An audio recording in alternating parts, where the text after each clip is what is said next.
classic pero futuristic.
Ngayong June 4, 2026, nandito po tayo sa Archway San Pablo. Dito po sa kanilang bagong store sa Barangay Kalihan, San Francisco, San Pablo City.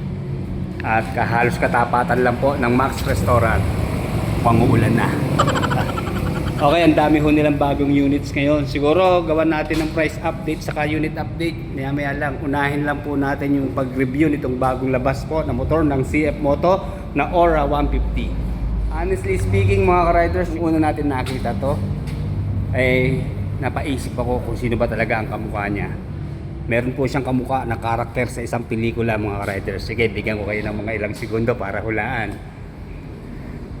Okay, ang nasa isip ko lang po ay yung Robocop. Ayan, para ka na rin dito may kasamang Robocop sa itsura nitong scooter na to. Although retro classic yung Foreman, pero pag tinitigan nyo siya, makikita nyo naman na very futuristic. Lalo na po dito sa DRL sa gitna. So, ang headlight nga po niya naka-projector lamp. Dito sa may manibela naka-level. At mababa po yung DRL na napakaganda po ng pwesto, kitang-kita. Dagdag angas pa po yung mga naka-chrome na parts niya dito sa front fender. Ganda ng pagka-chrome, di ba? Kitang-kita yan, lalo na sa gabi. Hanggang dito po sa pwesto ng DRL. Then ang maganda pa po dito, meron siyang front at rear camera. Hanggang dito po sa side, kitang-kita yung mga parts na naka-chrome. And then naka-chrome din po yung kanyang heat guard. At ito po ay metal. And then kakaiba rin po yung design ng kanyang grab bar na stainless. Swerte tayo ngayong generation at inabot pa natin itong gantong mga futuristic na scooter. Okay, dito po sa rear, ayan yung kanyang pong camera, stoplight, tail lights, and very modernized po yung kanyang style. At siyempre naka-chrome din po yung ilang parts niya dito.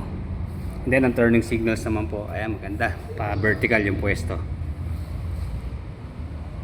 Wala na po tayong makikitang decals design, kundi itong kanyang 3D na emblem. Okay, naka-chrome din kanyang model name na Aura. Balik po tayo dito sa harap, hinahanap po yung turning signals nandito po pala sa ilalim ng DRL. So full LED na po ang lahat ng kanyang mga ilaw. Dito po sa CF Moto Aura 150, meron po itong apat na available na kulay. Ito nga pong Velocity Gray, meron din po itong Ivory White, Royal Blue, and then Vintage White.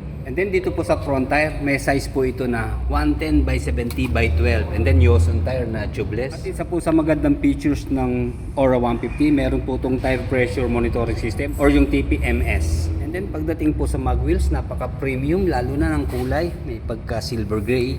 And then naka-chrome din po dito sa bandang gitna. At size 12 po ito mga riders. And then telescopic fork na front suspension. At dito po sa preno sa front, meron po itong single disc, dual piston caliper. And then equipped na rin po ito ng dual channel ABS. Ayan po yung sa harap, isa sa likod. And then meron na rin po itong traction control system. 120 by 70 by 12 naman po ang size ng gulong dito sa rear. At naka twin shock absorber na po dito sa rear suspension. Okay, sa preno po dito sa rear, naka single disc na meron pong single piston caliper. And then equipped na rin po ng ABS. And then dito po sa kanyang CVT, yung crankcase po niya hindi siya bulky mga ka-riders, diba? Okay, wala na po siyang kickstarter. Ang maganda ho rito, ito ang bulky yung kanyang body. Kaya almost natatakpan na itong CVT. Ito meron po pala maliit na sticker, CF150T-32. Okay, ito po kanyang footrest, ipupush lang. Ayan, wala na pong rubber. Okay din naman at medyo malaki. So kung ibabalik naman, push lang natin. Ayun. And then meron pong kill switch sensor yung kanyang side stand. Medyo maikli lang siya mga riders. So, yung center stand, medyo maikli lang din mga riders. Pero mataba naman yung bakat. Medyo mababa po yung pwesto ng plate number. Pero meron naman pong brake lights dito sa ilalim na LED rin. And then yung reflector nandito rin po sa bandang baba. Then sa magkabilang side, meron po siyang reflector din. Dito naman po sa muffler, medyo mababa po yung pwesto niya ha.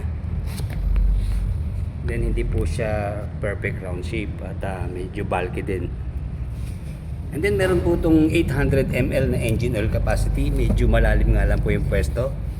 At natatakpan po bahagya nitong radiator cover. So ayan, liquid cooled na po yung kanyang cooling system. And then sa engine specs po, 4-stroke, single cylinder, 4 valve, and then fuel injected sa fuel supply system, 150cc displacement. And then sa performance, meron po itong 15.8 horsepower at 8,500 RPM and 14.3 Nm of torque at 6,500 RPM. And then may curb weight po na 132 kilos, itong Ora 150 ng CF Moto, 770mm na seat height. And then sa ground clearance, wala po si Dalye, pero sa estimate po natin, nasa 130 to 150mm po ito. Pulido rin po ng pagkakagawa ng kanyang upuan. Napaka-classic at vintage ang dating. So black and white nga lang po yung kulay. Meron lang dito yung lining na white. Then yung pong model name na Ora, meron po dito sa gitna. At hindi naman masyadong malalim po yung shape niya or yung tabas ng upuan. Pero in fairness po, malambot yung kanyang mga foam. Okay, sorry tayo mga ka-riders dahil activated na po itong Ora 150. Andito po si Lians para i-assist tayo. Para ipakita po sa atin yung kanyang remote, susi. At meron din po itong NFC card, di ba? Ayan, marami tayong access pagbubukas. So pag i-open, itatapat lang po dito sa NFC. Then yan, nagbukas na siya. So meron po itong 6.2 inches na TFT display. So ayan, napaka-modernized ng kanyang design. Sir, ano bang mga nilalaman nito? Bali sa settings niya, sir, yung vehicle, nandiyan yung traction control, on and off. Pwede siyang off and on. Okay. ABS, and meron din. Or pwedeng rear yung off sa on. Pwede ka mamili kung alin lang yung mag-operate, ano? ESS, yung emergency stop signal natin. Okay. Pag nag-sudden brake na sobrang lakas, mag-on yung hazard natin. Okay. Tapos sa easy ride, ito yung pag umupo ka, mag-auto start naman si unit. Tapos auto power up din ng pinakang cluster niya. Pag hindi na-andar si unit, mag-auto off siya. Sa loob ng 30 seconds? Yes, sir, diba? within 30 Okay, seconds. di mas maganda, Tapos no? yung seat sensor natin na pwede nating off para hindi siya mag-auto start pag kaupo natin. Sir, pakibukas nga natin itong upuan para makita yung... Bali, click lang din sa likod. Okay, meron siya ritong switch. Tama ba? Yun. Okay, malalim po pala yung kanyang U-box. At maganda ho rito, meron na siyang built-in na ilaw dito sa loob. So, pwede magsusukat lang ako, sir, ng helmet, ah. Okay, ayan, yung ating customized na helmet, JS. So, yan. Ito po ay quarter face na size large na helmet. Kaya tignan natin kung mag-fit, ha. Fit ba, sir? Balik na rin natin. Oo, sige, baka... Pero hindi siya pwede, sir, pag ganyan pwesto.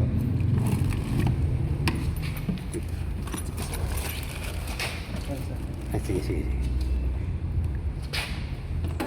Ayun, nag-lock po. Ayan, eksakto po ang quarter face. Ewan lang natin yung mga full face, ha. Pero dito, pasok na pasok naman. Okay, meron siyang kill switch sensor sa side stand. Tama, Yes, pag nakababa, hindi siya mag-start. Tama ba, Yes po. sir? Okay. Tapos yung anti-theft, Okay. pag nakalock, para nag-alarm siya pag ginalaw. So, auto steering lock, sir. Okay. Pag nag-power up na si unit, mag-auto lock siya. Basta naka-turn left yung ating steering wheel. Dito, i-ano natin, pipihit natin dito, sir, ano? Ayan. Pero pag nasa gitna, hindi siya Hindi, pwede. sir. Okay. Tapos, So, ayan yun yung lang, mga sir. control po na nandito lang sa Left left side. Yan, back, set, up, and down. Okay, ano pa Okay, bang back features na. ito, sir? Tapos yan sa vehicle info, yung basic natin. Okay. Siyempre, TPMS sensor, voltage, tapos yung fuel range, engine temperature, tapos yung maintenance natin. Sa driving, andyan yung ODO, average ng fuel consumption, 100 km per liter, Okay. AVS, average speed, tas yung running time ni unit. Okay. Sa Sige. warning, Okay, sa warning. ito na yun sa kahit wala tayong OBD sensor, OBD scanner, makikita na siya. No need na ng OBD scanner dito. Okay. Tas yung phone connect, Bluetooth connect, music. So makakapagpatugtog tayo. Yes, basta may intercom. Sa intercom, Yes, wala sir, siyang speaker. walang Okay. speaker. Oh, baduy naman yun eh. Diba? Tas navigation, meron Okay. na rin. Ito naman yung sa settings natin. Dito marami, sir. Okay. Yan. Sa Bluetooth, yung connect phone information unit. Yung sa ano, sir, normal, simple, normal. Mga menu, sir. Okay. Doon sa labas, yan. Kung ano yung lalabas doon sa pinaka ano niya, home screen. O sige nga sir, balik ka tayo dun sa pinaka screen niya. Yan, Okay, sir, dito dito. ayan. Ano ba tong mga ano nito? Nasa gitna. Ito, sir, speedometer, Okay. RPM, coolant temperature, tapos fuel gauge, tapos mga ano natin, sir, indicator, Okay. idle stop, check engine, traction control, ABS, tapos yung password, wala pa siyang password. So, pwede kasi siya may password. Okay, sige sir, medyo marami no. Tignan na natin yung mga ilaw niya. Pwede ba natin matest ito? So ayan, pag naka-on po, ayan, ito yung munang DRL ang mapapansin natin na ang tingkad ng pagka-white niya. Headlight po, naka-projector lamp na siya. Sir, may on ba kahit naka-off yung Yes, sir. engine? Okay, ayan. Ayun yung low beam. Okay, naka-low beam po. Pag hini-high beam, Passing lang. okay. May passing light Yes, siya sir. sir. Okay. Ayun, nasa projector lamp din po yung kanyang passing light. Isa pa nga pong high beam, low beam sir. High. Ayun, malakas ha. Pag dito sa baba, kita nyo, kakasilaw. And then sir, ano nga yung turning signals or hazard lamp? Left, right, hazard. Ayan, kompleto mga riders. Sir, tanong ko lang, ito bang camera na view natin dito? Hindi, sir, through cellphone. Sa cellphone lang. May da-download na app. Yes po. Okay. Sir, check ko lang yung stoplight niya. Okay, dito naman sa taillight. Ayan, kitang-kita rin yung mahaba niyang taillight. Sir, paki-stoplight nga po. Okay, dun din. Bali, titingkad lang yung kulay niya. And then yung hazard lamp nga, sir. Okay, ayun. Sir, may start natin. Parang. Okay, sound check na rin tayo.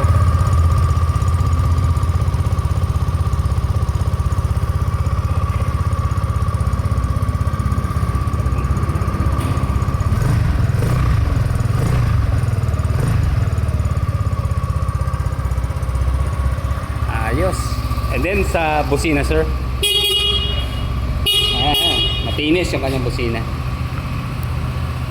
Nga pala mga riders, meron po siyang pocket dito sa left side. Ayan.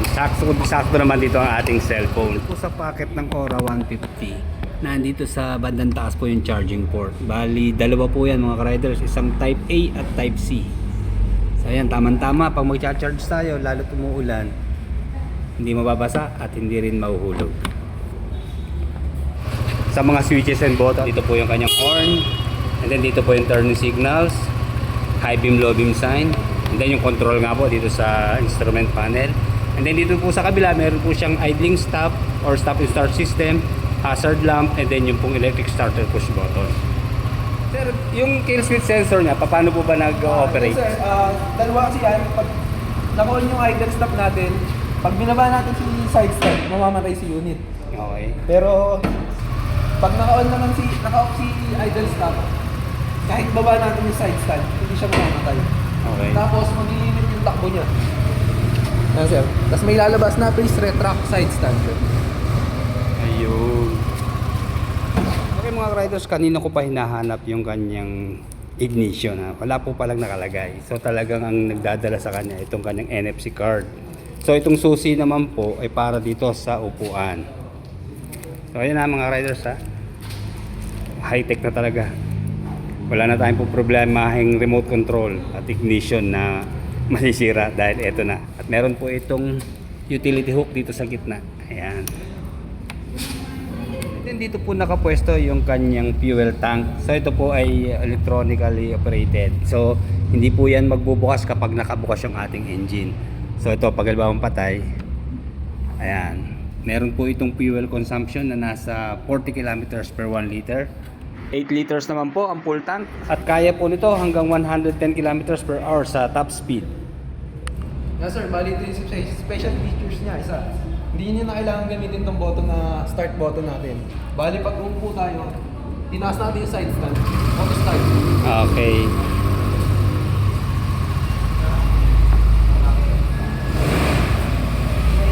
Sir Lians, may nakita akong isang button dito. Ano ba itong isang button dito, sir? Yan sir, additional natin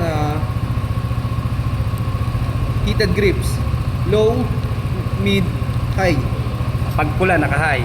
Opo sir. So, anong Yan yung trabaho nun, pinaka-main sir? niya. Para hindi manigas yung kamay natin in case na nasa malalamig tayong part or naulan. Okay, yun. Nanginginit itong ating Opo ano. sir. Parehas yan sir, magkabila. Okay. Ayan, para ma-relax yung kamay natin, di ba? Okay, sukatin natin ha. Okay, dito naman po.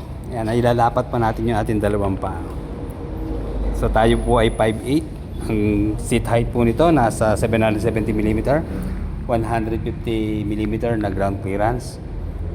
So, saktong-sakto sa atin mga ka-riders. Oh. Tapos, ang ganda po ng kanyang floorboard. Hindi siya yung pa-sexy, di ba? Bali, magkapantay lang halos siya. And then, may kasama na siyang mga rubber kakapit sa ating shoes. Hindi na natin kailangan magdagdag pa ng mga matting. And then, yung pong manibela niya, kala ko mababa. Pero ito, mataas naman siya. Tama-tama lang. And then, sa turning radius, saktuhan lang po sa ating hita.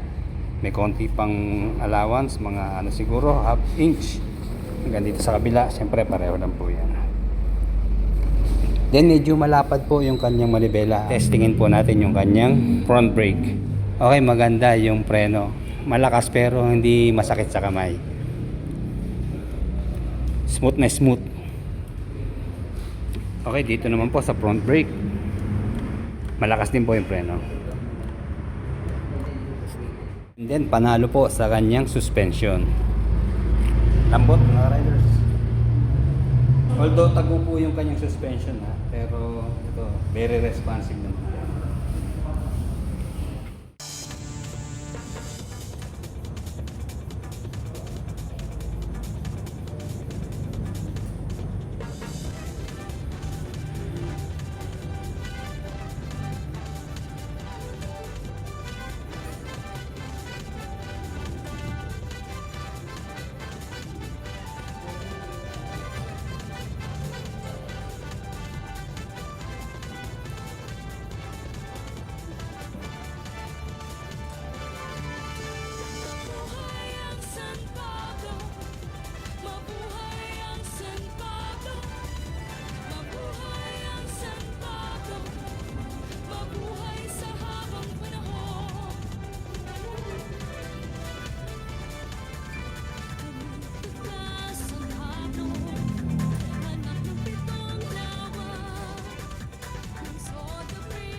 Magkano po sir ang cash price nitong Ora 150? Bali ang SRP niya 131,900. Sa down payment naman 13,190. Sa 12 months 13,453. 24 months 8,626.26. Sa 36 months naman is 6,877. Okay sir, sa installment, ano mong mga requirements nyo? Sa installment naman photocopy of 2 valid IDs with 3 specimen signature, proof of billing, proof of income, plus house location sketch. Okay. Tapos yung iba doon, bibigay na lang yung financing na. Kung wala po kayong time na pumunta or mag-visit sa aming branch, pwede kayo mag-search sa amin. Archway San Pablo. Pero kung pupunta po kayo, malapit po kami sa Max Restaurant and Sea Oil. Meron din po kami online application for installment. PM lang po kayo sa page namin, Archway San Pablo. Okay. Sige, salamat sir. Salamat. Okay. Sa mga interesado, available na po dito sa Archway San Pablo. Like, comment, and subscribe sa ating channel. Salamat po.